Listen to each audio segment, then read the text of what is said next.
Abin da ya faru tsakanina da jinjirata. Labarin nawa na yau yana mai ɗauke da babban darasi na rayuwar duniya. Wani bawan Allah ne, Allah ya yi wa matarsa rasuwa, ta rasu ta bar yarinya ƙarama wato jinjira. Bayan an gama zaman makoki, wata rana sai ya fita ya bar jinjira, daga ita sai wata kuliyarsa a gida. Waɗanda ba su san kuliya ba, ana nufin mage kenan.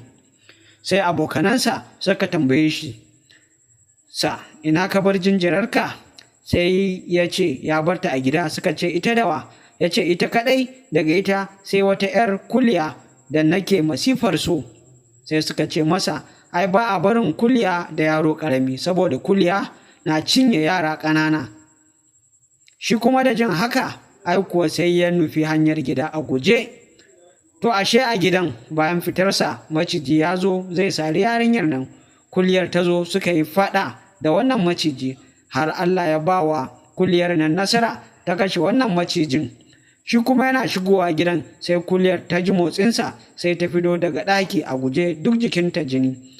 Take ya zaro takwabi ya raba kuliyar gida biyu.